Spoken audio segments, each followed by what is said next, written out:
everyone, Namaskar. Welcome to Supergrad Scat by Top Rankers. So today we will be discussing data interpretation and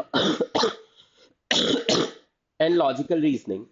And in this, we will be discussing the most underestimated section, which is logical connectives. बच्चों को लगता है कि इसके कोई direct question तो आते नहीं है, तो जिनको ये लगता है वो 2023, 2022, 21 इन 3-4 साल के पेपर उठा के देख लो। जो लैंग्वेज यूज हुई है उसका बिल्कुल एक्यूरेट प्रिसाइज अगर मैं यूटिलाइजेशन बोलूं तो वो मैं तभी कर सकता हूँ जब मेरे कनेक्टिव्स बहुत स्ट्रांग है, अन्यथा गड़बड़ हो जाएगी। मतलब गलती करने वाला हूँ अगर मैं ट्रांसलेट कर रहा हूँ उसको। तो कनेक्टिव्स स्ट्रांग होना बहुत जरूरी है। इसलिए नहीं कि उसके क्वेश्चन आ जाएंगे तो क्या होगा, बल्कि इसलिए पूरी लॉजिकल रीजनिंग में इनका बहुत ही स्ट्रांग इम्प्लीकेशन होता है, बहुत ही स्ट्रांग इम्प्लीकेशन होता है, मतलब यूसेज है। ठीक है, तो let us go further and understand what are these logical connectives. तो अंडरस्टैंडिंग देयर वेरियस नेम्स, इनको कई नामों से जाना जाता है। कुछ लोग इसको लॉजिकल कनेक्टिव बोलते हैं, कुछ लोग इसको कंडीशनल्स बोलते हैं, because they try to correlate to conditions, है ना। कुछ लोग इसको वर्बल कंसिस्टेंसी बोलते हैं कि भाई तुमने ये बोल दिया तो ये कंसिस्टेंट है या नॉन कंसिस्टेंट है, लॉजिक कंसिस्टेंट है, तो कंसिस्टेंसी भी बोलते हैं कुछ लोग। और कुछ लोग इसको डायरेक्शनल्स भी बोलते हैं कि भाई उधर ट्रू है तो इधर भी ट्रू होगा। किस तरीके से, अब मैं बताता हूँ। Connectives as the word suggest, ये किसी चीज को कनेक्ट कर रहे होंगे। तो आपके पास दो आर्ग्यूमेंट हो सकते हैं जिनको हम पी और क्यू बोलेंगे, दो स्टेटमेंट हो सकते हैं, दो सिचुएशन हो सकती हैं, दो कंडीशन हो सकती है। इन दोनों को अगर मैं रिलेट करना चाहता हूं, अगर मैं इन दोनों को रिलेट करना चाहता हूं, तो मैं क्या यूज करने वाला हूं, अपने कनेक्टिव्स यूज करने वाला हूं। गॉट इट और नॉट, या कंडीशनल्स यूज करने वाला हूं। तो कभी भी दो सिचुएशन को एक दूसरे पे डिपेंडेंट बनाना हो तो हम उसको कंडीशनल बोल देंगे। कभी भी एक के ट्रू होने से दूसरे पे क्या असर पड़ेगा या एक के फॉल्स होने से दूसरे पे क्या असर पड़ेगा वो समझना हो तो हम उसको वर्बल कंसिस्टेंसी बोल देंगे।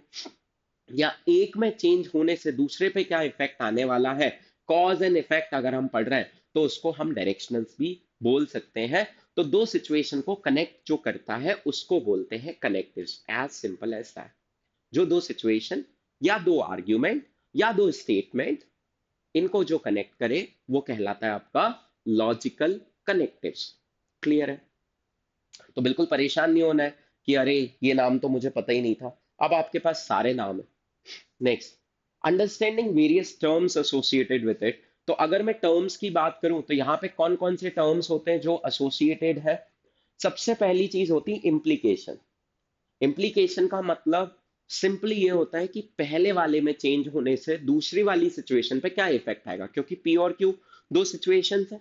तो पहली सिचुएशन अगर चेंज हुई तो दूसरी वाली पे क्या इफेक्ट आएगा। गॉट इट और नॉट, इसका मतलब होता है इम्प्लीकेशन, है ना।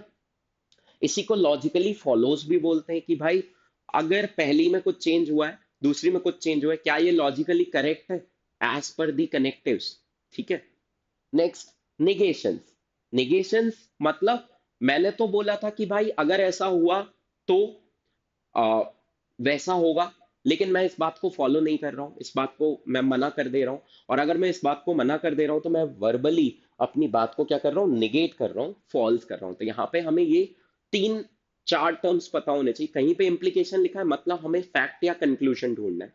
लॉजिकली फॉलोज लिखा है तो भी हमें फैक्ट या कंक्लूजन ढूंढना है।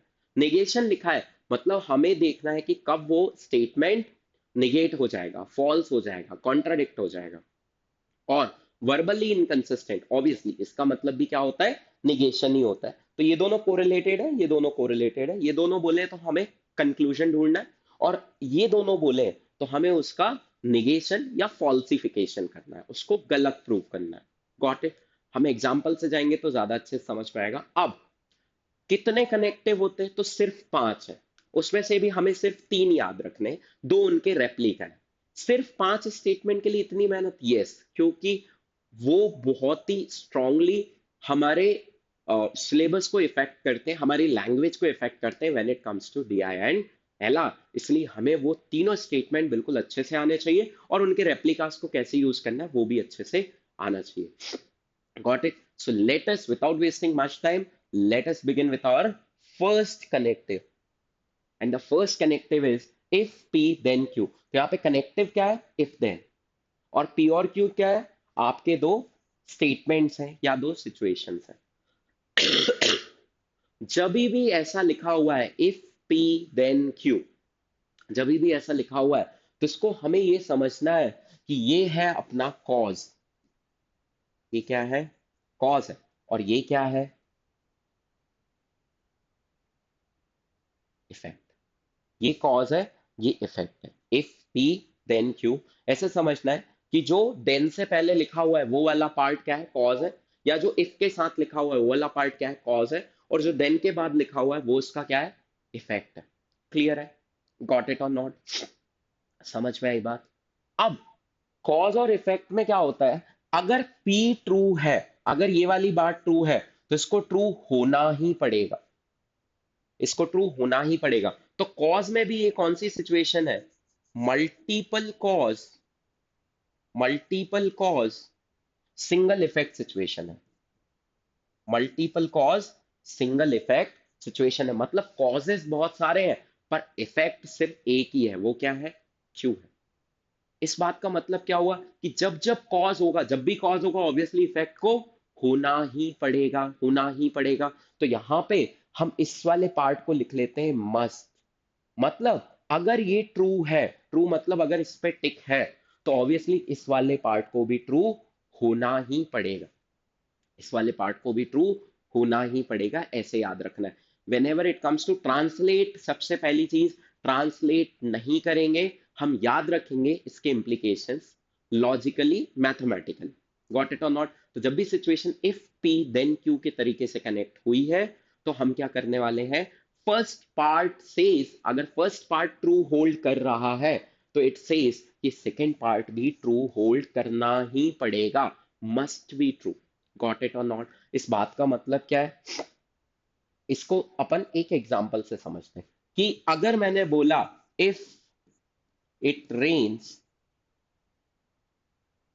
देन आई ईट पकौड़ाज,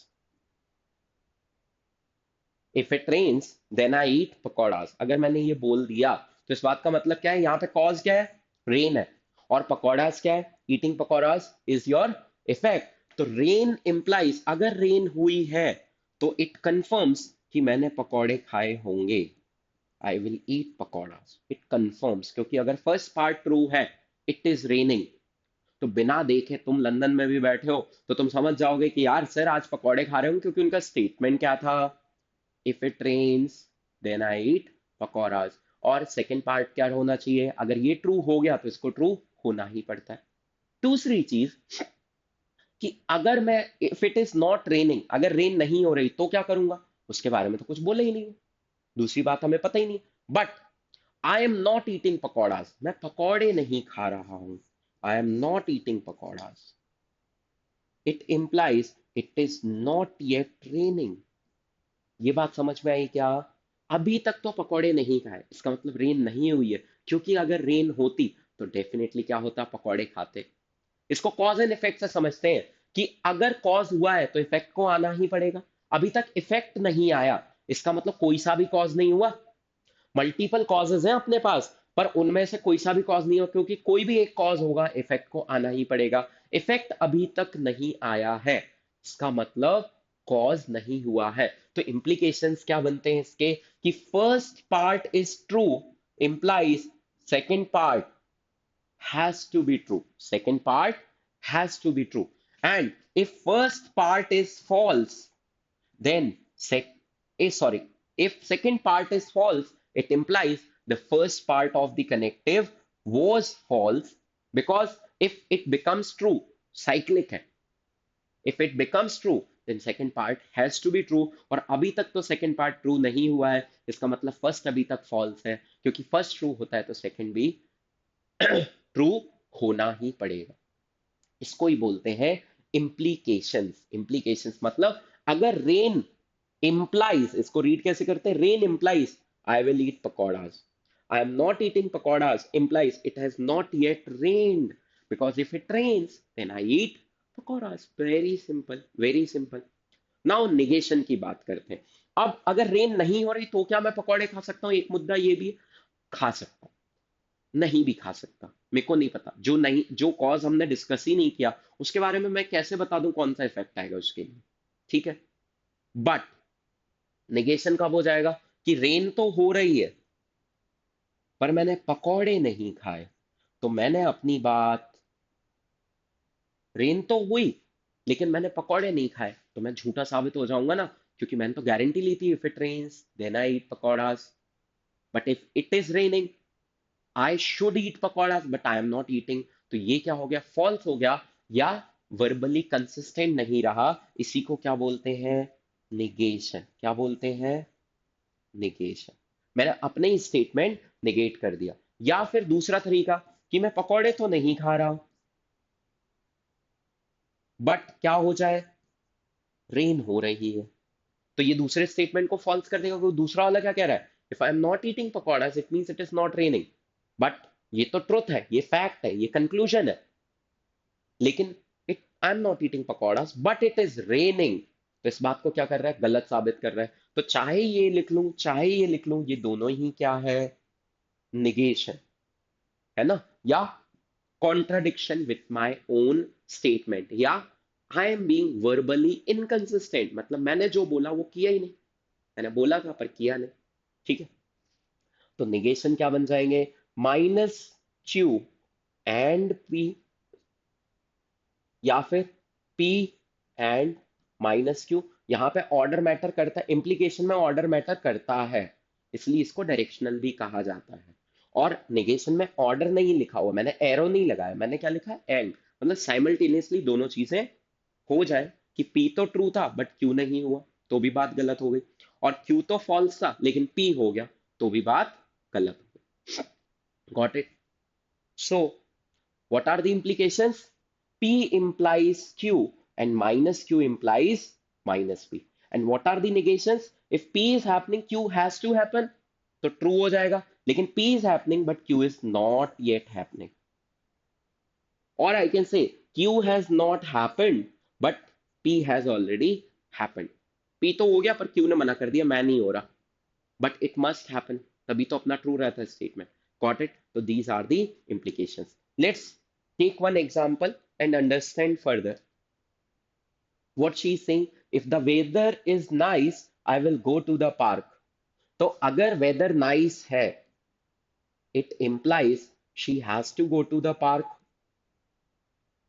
यही implication बनेगा पहला वाला। क्या बनेगा? P implies Q। और दूसरा क्या बनेगा? Minus of Q implies minus of P. Next, she is not going to park. Not going to park. It implies the weather is not nice. Got it or not? These are the implications. Second part अगर false है, no going to the park का false statement क्या बनेगा? Not going to the park. तो first definitely false रहा होगा। The weather is nice का false statement क्या बनेगा? The weather is not nice. तो ये तो हो गए अपने implication। अब अपन डिस्कस करते हैं negation क्या होगा। तो negation क्या होगा? कि the weather is nice, weather is nice, but she did not go to the park. Did not go to the park. या फिर she is not going to the park, not going to the park, but the weather is nice. The weather was nice. ये दोनों क्या हो गए? अपने निगेशंस हो गए। तो ये क्या है? निगेशन। इस लड़की ने क्या बोला? इस प्यारी सी बच्ची ने क्या बोला? इस बच्ची ने बोला वेदर नाइस होगा तो I will go to the park. तो इफ देन में क्या होता है? अगर पहला ट्रू है, वेदर तो नाइस है, तो must be true, second part definitely true होना चाहिए, कि I will go to the park. जाना ही पड़ेगा इसको, फिर कोई नहीं रोक सकता। दूसरी चीज ये मना नहीं कर सकती, भाई जाना पड़ेगा, तूने बोला था कि वेदर इज नाइस, बोले नाइस है देखो बाहर, तो you have to go to the park, you should go to the park, you must go to the park. Now if she is not going to the park, तो लोगों ने check किया भाई पार्क में नहीं है ये प्यारी सी बच्ची, बोले ये बच्ची खेलने नहीं आई, it means the weather is not nice. If second part is false, it means the first has been false, because if first becomes true, the second has to be true. अब negation कब होगा? Weather is nice, इसको लोगों ने आके बताया weather nice है, she said no, I will not go to the park. मतलब she has negated her own statement, or she is not verbally consistent. Got it or not? With this, let's move to our next connective, which is whenever P then Q. बिल्कुल भी दिमाग को ऐसे निकालो और side में रखो। ये इफ पी देन क्यू लिखा हुआ है, और इफ पी देन क्यू अभी बहुत अच्छे से पढ़ा है। उसमें इंप्लीकेशंस क्या होते हैं? अगर फर्स्ट ट्रू है तो सेकंड को ट्रू होना पड़ेगा, अगर सेकंड फॉल्स है तो फर्स्ट वाला फॉल्स रहा होगा। ये क्या होते हैं आपके इंप्लीकेशंस? ये क्या होते हैं आपके इंप्लीकेशंस? अब नेगेशन की अगर मैं बात करूं तो नेगेशन कब होगा? पी तो ट्रू था बट क्यू नहीं हुआ, और क्यू नहीं हुआ पर पी ऑलरेडी ट्रू था। ये दोनों क्या है आपके? नेगेशन। तो जो इफ पी देन क्यू में होता है वही का वही वेनेवर पी देन क्यू होता है। बिल्कुल दिमाग नहीं लगाना है। नेगेटिव वर्ड यूज नहीं कर रहा हूं मैं, भले ही हम नेगेशन यूज करें, नेगेटिव नहीं यूज कर रहा हूं क्योंकि तुम नॉट शब्द को नेगेटिव समझते हो, इसलिए अपन क्या यूज करेंगे? ट्रू और फॉल्स। अगर फर्स्ट ट्रू है तो सेकंड को ट्रू होना पड़ेगा, अगर सेकंड फॉल्स है तो फर्स्ट वाला भी फॉल्स रहा होगा, क्योंकि अगर फर्स्ट ट्रू होता तो सेकंड को ट्रू होना ही पड़ता, must be true. Got it और नॉट? इफ देन में होता है ना, first part is true, second has to be true, must be true. Got it? Clear है? So let's quickly look at the implications, similar implications. P implies Q, false of Q implies false of P. And negations क्या होंगे? P तो हुआ पर Q ने मना कर दिया, या फिर Q नहीं हुआ और P हो गया चुपके से, बोले भाई मैं तो हो रहा हूं, तुझे नहीं होना, नहीं होना। रख लो अपने implications, मेरे को implications नहीं दिखाने, मैं negation दिखाऊंगा। क्लियर है? Got it? Let's move to the example. Whenever you are angry, you yell at me. देखो अभी भी इसको गुस्सा आ रहा है, ठीक है? तो क्या बोला? Whenever you are angry, you yell at me. मतलब implications क्या बनेंगे? Anger implies yelling, and if he is not yelling, false कब हो जाएगा? Second statement, not yelling. Not yelling implies he is not angry. ये तो implications हो गए, पर मैं निगेशन की बात करता हूं। निगेशन क्या होगा? कि पी तो ट्रू हो, he is angry, but, but लिख लो, एंड लिख लो, बट नॉट येलिंग। बोले इसकी बात गलत प्रूफ करने के लिए इसने देखो एंग्री वाला फेस बताओ but he is not yelling, सिर्फ ऐसे करके रह गया गुर्र। ठीक है? क्लियर है? कोई भी दिक्कत?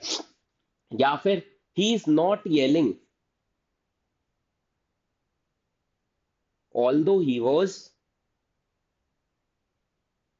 Although he was angry. तो क्या हो गया? ये सिचुएशन फॉल्स हो जाएगी, क्योंकि सिचुएशन क्या कहती है? जब जब एंग्री होगे तब तब आपको येलिंग करनी है, कंपलसरी है बोले। तो और अगर आप येलिंग नहीं कर रहे हो इसका मतलब आप एंग्री हो ही नहीं, क्योंकि आप एंग्री होते हो तो येलिंग करते हो। अब फॉल्स कब हो जाएगा? एंग्री तो मैं बहुत हूं पर येल नहीं कर रहा भाई, मैं नहीं कुछ बोलूंगा तेरे को। तो सिचुएशन का क्या हो जाएगा? निगेशन हो जाएगा, या contradiction with my own statement. Got it और नॉट? क्लियर है? कोई भी दिक्कत? ठीक है? This, let's move to our next connective. Only if P then Q.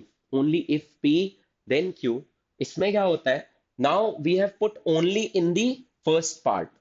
तो ये क्या था? अपना cause था। इसमें only लगा के, पिछली बार क्या था? multiple cause था। only लगा के अपन ने क्या कर दिया? single cause कर दिया। और effect क्या कर दिया? possible। यहाँ पे effect क्या होता है? possible होता है। मतलब होगा नहीं होगा उसकी मर्जी है। तो कॉज देख के मैं इफेक्ट के बारे में बोल सकता हूं क्या? नहीं बोल सकता, क्योंकि मैंने क्या बोला? पॉसिबल हो भी सकता है, नहीं भी हो सकता, या मल्टीपल कह लो। ठीक है? तो मल्टीपल है। जैसे मैं बोलूं only if I pass, only if I pass, I may party. तो यहाँ पे कॉज क्या है?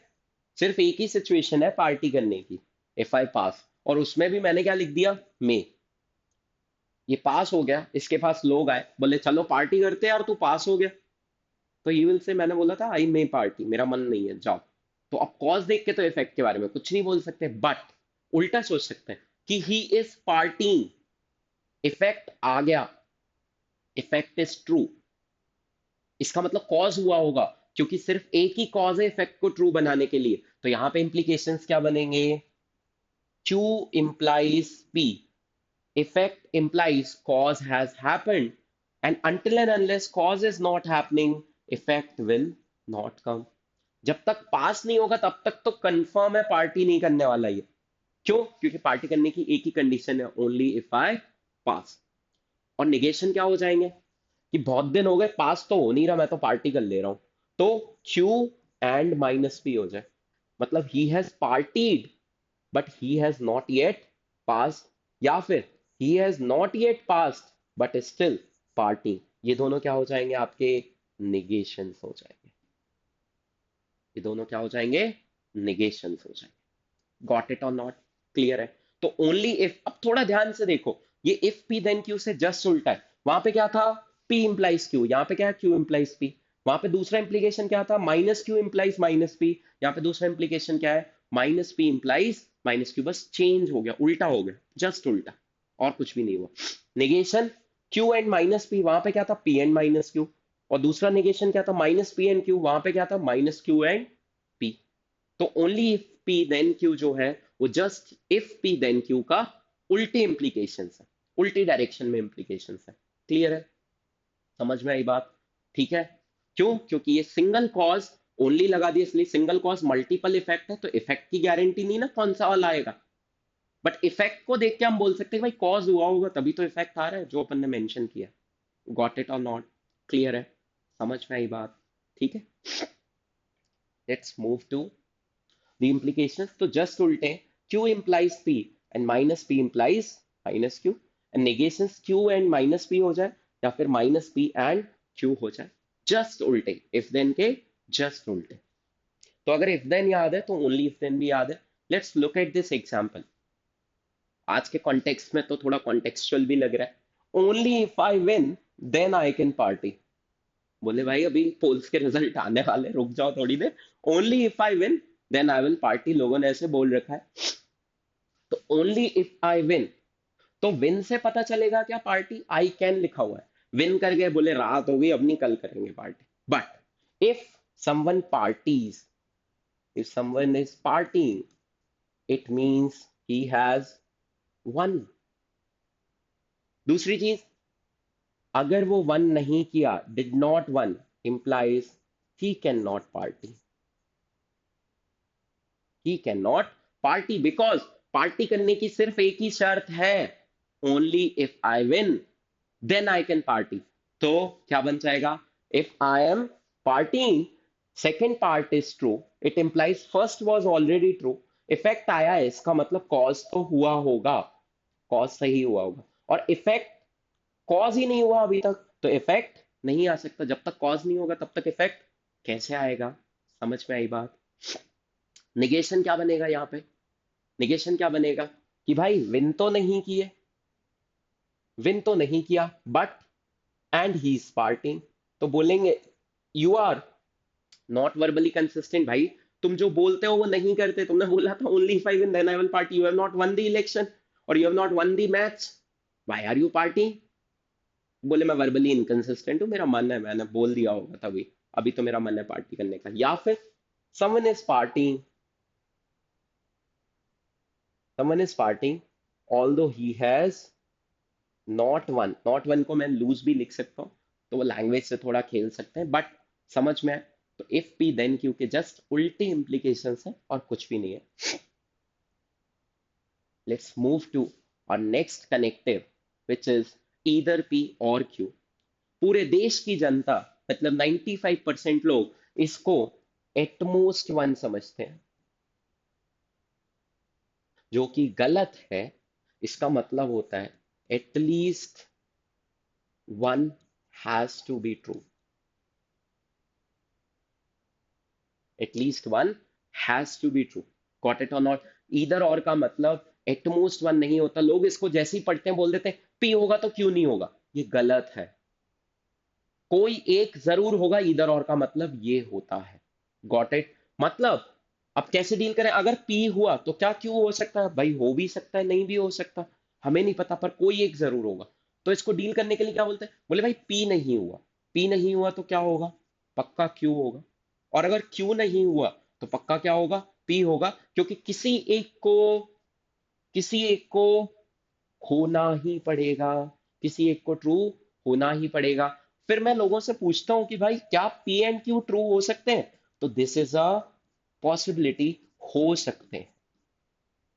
जब तक आपको बट नॉट बोथ नहीं लिखा, तब तक आप अपने मन से अज्यूम नहीं करेंगे कि दोनों नहीं हो सकते। ये भी एक केस है। ये कंफर्म्ड है। ये कंक्लूजन है या इम्प्लीकेशंस है कि पी नहीं हुआ तो क्यू होगा, क्यू नहीं हुआ तो पी होगा। एक एग्जांपल से समझते हैं। ईदर एक अंकल शादी का कार्ड लेकर आए, तो मैंने उनसे बोला either father or I will attend your wedding. Either father or I will attend your wedding. तो इसका मतलब क्या है? फादर गए तो क्या मैं नहीं जा सकता? ऐसा कोई मतलब नहीं है। इस बात का मतलब है कि father is not able to make it to the party, it means I must go. I must go. And if I am not able to go to the party, then it implies father should go, father should attend। कोई एक आपकी party में जरूर आएगा। तो negation क्या हो जाएगा यहां पे? निगेशन होगा minus P and minus Q, या फिर minus Q and minus P. Negation क्या हो जाएगा? दोनों ही फॉल्स हो जाए। हमने बोला तो था कि या तो पापा आएंगे या मैं आऊंगा सर अंकल पार्टी में, भूल गए, दोनों ही नहीं गए। अगले दिन अंकल मिले, बोले you both have not visited but you made a promise that either you or your father will attend the party. तो गड़बड़ हो जाएगी, मतलब verbally we are not consistent. तो दोनों साथ में फॉल्स नहीं हो सकते, कोई एक जरूर ट्रू होगा। Please make a note of this. At most one नहीं होता जब तक सेंटेंस में बट नॉट बोथ ना लिखा हो। अगर वो लिख देंगे बट नॉट बोथ तो है एटमोस्ट, लेकिन नहीं लिखा तो इसका हमेशा मतलब क्या होता है? At least one. अब इसकी एटलीस्ट है एटमोस्ट वाली इमेज इसलिए बन जाती है क्योंकि नेचुरल कंस्ट्रेंट्स है बहुत सारे। सपोज मैं किसी के घर गया, उसने बोला हॉट ड्रिंक लोगे या cold drink, would you like to have hot drink और कोल्ड ड्रिंक? तो यू कैन नॉट से कि भाई हॉट ड्रिंक भी दे दो कोल्ड ड्रिंक भी दे दो। इट लुक्स वियर्ड कि एक हाथ में कोको कोला एक हाथ में चाय, ऑब्वियसली। तो वहां पे नेचुरली कंस्ट्रेंट है बट नॉट बोथ, हम अपने मन से लगा लेते हैं। पर अगर लॉजिकल रीजनिंग की बात कर रहे हैं तो जितना लिखा हुआ है उतना ही ट्रू समझना है। अपने मन से कोई भी कंस्ट्रेंट्स नहीं लगा। Got it? अगर मैं लॉजिकल रीजनिंग की दुनिया में होता तो I can have tea as well as cold drink. Got it और not? That can be a possibility, but ऐसा नहीं हो सकता कि कुछ भी ना लो। दोनों में से कुछ एक डेफिनेटली ट्रू करना पड़ेगा। Let's understand the implications कि if second statement और second cause, so either और basically दो causes का relation है, वहां पे effect नहीं है। तो दोनों में से कोई एक cause पक्का true होगा। तो if first cause is false, second cause is false, then first has to be true, and if first is false, then second has to be true। What are the negations? कि second as well as first both got false, both got false at the same time, दोनों false हो गए एक ही साथ, तो क्या हो जाएगा? वो निगेशन हो जाएगा। Similarly first as well as second both got false at the same time. Clear है? कोई भी दिक्कत? ठीक है, समझ में आ रही चीज है? Let's move to the example. बड़ा ही मजेदार है। क्या दिया हुआ? ईदर आई एम मैरिड और I am happy. So married person can be happy? Yes, that is a possibility. Got it or not? If I am not married, तो implications क्या बनेंगे? Not married, first false हो गया, it implies second true होना पड़ेगा, it means I am happy। और दूसरा वाला क्या बनेगा, not happy, not happy. Second false हो गया, सेकंड फॉल्स हो गया तो फर्स्ट को ट्रू होना पड़ेगा, it means I am married. Can a married man be happy और can a married person be happy? Yes, that is a possibility, that is not a conclusion, possibility है। Okay fine, possibility है, हो सकती है दोनों चीजें साथ में एग्जिस्ट। बट निगेशन कब होगा, निगेशन कब होगा, neither got married, neither married nor happy. बोले भाई तुमने तो बोला था कोई एक ट्रू होना चाहिए, तुम मैरिड भी नहीं हो हैप्पी भी नहीं हो, ऐसे कैसे होगा, दोनों में से कोई एक तो ट्रू होना चाहिए। तो ये क्या हो गया, वर्बली इनकंसिस्टेंट हो गया, या लॉजिकली नॉट इम्प्लिसिट, या फिर लॉजिकली निगेटिव, निगेशन हो गया। क्लियर है, गॉट इट, दोनों ही फॉल्स हो गए, ना तो वो मैरिड है ना हैप्पी है, पर हमारा ईदर और क्या कहता है, कोई एक ट्रू होना चाहिए। क्लियर है, कोई भी दिक्कत किसी को भी, जरा सी भी? Got it? Let's move to a next. तो टोटल अपन ने चार तो कर ही लिए, ये पांचवा है। और मैंने बोला था पहला कौन सा है, इफ देन, इफ देन जैसे ही कौन है, वेन एवर, तो वो तो एक ही हुए। दूसरा कौन सा है, ओनली इफ। तीसरा कौन सा है, ईदर और। चौथा कौन सा है, अनलेस देन। इसमें बिल्कुल अगेन दिमाग को निकालो और साइड में रख दो, ये बिल्कुल एज इट इज रेप्लिका है ईदर पी और क्यू का। बिल्कुल भी हम दिमाग नहीं लगाएंगे, क्योंकि अगर हम दिमाग लगाएंगे तो ट्रांसलेट करेंगे, ट्रांसलेट करेंगे तो कुछ ना कुछ गड़बड़ होगी। ही को भी पढ़ेंगे, भी को तो पढ़ेंगे, यदा को तदा, तदा को कदा, बहुत सारी प्रॉब्लम्स हो सकती हैं। इसलिए हम ट्रांसलेट नहीं करेंगे। हम जैसे ही अनलेस देन पढ़ेंगे, हमारे दिमाग में इंप्लीकेशन किसके एकदम फ्लैश होने चाहिए, किसके इंप्लीकेशंस आने चाहिए दिमाग में, ईदर पी और क्यू के। और वो क्या कहते हैं, अगर पी फॉल्स है तो क्यू को ट्रू होना पड़ेगा, अगर क्यू फॉल्स है तो पी को ट्रू होना पड़ेगा। और निगेशन क्या हो जाएगा कि minus P and minus Q, ये उस चीज को क्या कर देंगे, निगेट कर देंगे। बिल्कुल भी ट्रांसलेट नहीं करोगे। अगर फर्स्ट सिचुएशन मतलब जैसे ही अनलेस देन क्लिक हुआ, तुम्हारे दिमाग में क्लिक होना चाहिए at least one has to be true, at least one has to be true, what it और नॉट, डायरेक्ट ये क्लिक होना चाहिए, जो इधर और के इंप्लीकेशन है। क्लियर है? तो बहुत ज्यादा इसको ट्रांसलेट करने की कोशिश नहीं करनी है, क्योंकि वो कहीं पे भी नॉट, कहीं पे भी कुछ भी वर्ड यूज कर सकते हैं, दोनों नेगेटिव यूज कर सकते हैं वर्ड्स, सेंटेंसेस। ठीक है, तो हमें बिल्कुल ट्रांसलेट नहीं करना है, सीधा हम क्या यूज करने वाले हैं, ईदर पी और क्यू के implications। तो this is replica of either P और Q. Let's move to the implications. So implications are same. कि minus q implies p and minus p implies q because at least one has to be true. Negations will say कि second as well as first was false and first as well as second was false all together. दोनों साथ में false हो गए, तो वो क्या हो जाएगा, negate कर देगा इस statement को। Let's move to our example. So this boy or a girl is angry and he's saying unless you promise I won't leave the room। गुस्से में चिल्ला के कह रहा है unless you promise I won't leave the room। अब इसको translate करने लगो, नहीं करना ट्रांसलेशन। हम क्या करने वाले हैं, ईदर पी और क्यू यूज करने वाले। मतलब अगर फर्स्ट फॉल्स हो गया, not promised, not promise, promise का फॉल्स स्टेटमेंट क्या बनेगा, नॉट प्रोमिस इंप्लाइज दूसरा ट्रू होना चाहिए। दूसरा ट्रू कब होगा, आई won't leave, I won't leave. या फिर दूसरा फॉल्स हो जाए, ये वाला फॉल्स हो जाए। ये वाला फॉल्स कब होगा, left the room. I won't leave the room का फॉल्स स्टेटमेंट क्या होगा, शी हैज और he has left the room. It implies first has to be true, मतलब ही मेड अ प्रॉमिस। और इसके बाद अब तुम ट्रांसलेट करके देखो, फिट बैठेगा बिल्कुल। ट्रांसलेट करके लॉजिक में फिट बैठेगा वो गारंटी नहीं है, पर लॉजिक से अगर डेराइव किया है, इधर और से डेराइव किया है, तो ट्रांसलेशन में फिट बैठेगा। देख लो, उसने बोला unless you promise I won't leave the room, तो शी हैज नॉट प्रॉमिस, तो शी विल नॉट लीव, क्या आई एम नॉट लीविंग। ठीक है, यही होता है इसका ट्रांसलेशन, कि तुम प्रॉमिस नहीं करोगे जब तक मैं नहीं जाने वाली, तो तुमने प्रॉमिस नहीं की तो मैं नहीं जा रही हूँ या नहीं जा रहा हूँ। दूसरा, शी इज गोइंग, इसका मतलब उसने प्रॉमिस कर ली होगी तभी तो शी इज गोइंग, क्योंकि उसने बोला ही क्या था कि unless you promise I won't leave the room. अब नेगेशन क्या होगा कि ही has not promised and she has left the room, or he has not promised and he has left the room, दोनों ही फॉल्स हो जाए। प्रॉमिस का false क्या बनेगा, not promise, not promise, and not won't leave the room का false statement क्या बनेगा, left the room.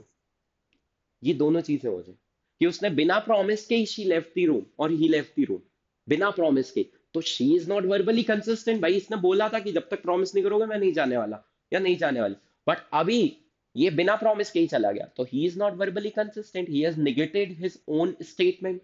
Got it और नॉट? तो देखो लैंग्वेज में भी तो फिट बैठ रहा है, पर once you convert it into logic, logic में पहले कन्वर्ट करना है, प्लीज याद रखना, do not translate, just convert it into logic, use implications and negations। बहुत मजा आने वाला है इसमें, ठीक है, बहुत ही मजेदार है, क्लियर है, ठीक है।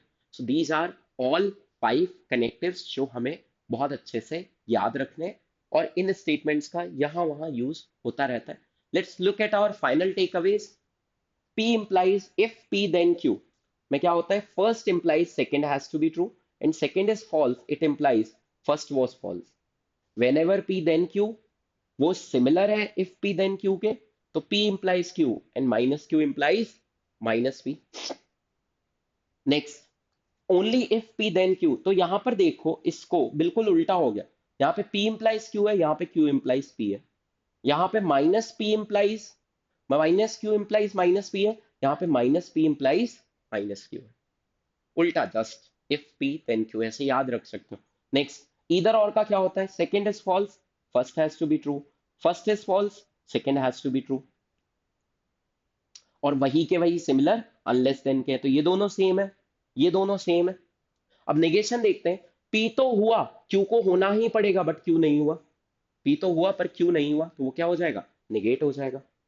क्यू नहीं हुआ इसका मतलब पी अभी तक नहीं हुआ होगा बट पी होके रखा है, मतलब स्टेटमेंट क्या हो गया, निगेट हो गया। Similar is the case with whenever. Now let's look eight only if Q होगा और पी नहीं हुआ, इफेक्ट तो आ गया बट कॉज नहीं हुआ, बिना कॉज के इफेक्ट आ गया, बिना कॉज के इफेक्ट आ गया तो क्या हो जाएगा, निगेशन। अगेन कॉज नहीं हुआ बट इफेक्ट आ गया, निगेशन। नेक्स्ट, इधर और का निगेशन क्या होगा, दोनों ही फॉल्स हो जाए। I am not attending the wedding as well as my father did not attend the wedding, तो अंकल से झूठ बोल दिया, वैसे ही बोल दिया कि हम अटेंड करेंगे। गॉट इट ऑन, क्लियर है? So this is all about connectives, and please try to apply these logics, form the cases as per these guidelines, as per this chart, do not translate। Got it? With this, I would like to take your leave, and keep liking, sharing, and subscribing for more such videos, more such academic videos. And do let us know in the comment box what all videos or what all topics you want to strengthen or reinforce, so that we can make and provide you such videos. Thank you. Have a nice day.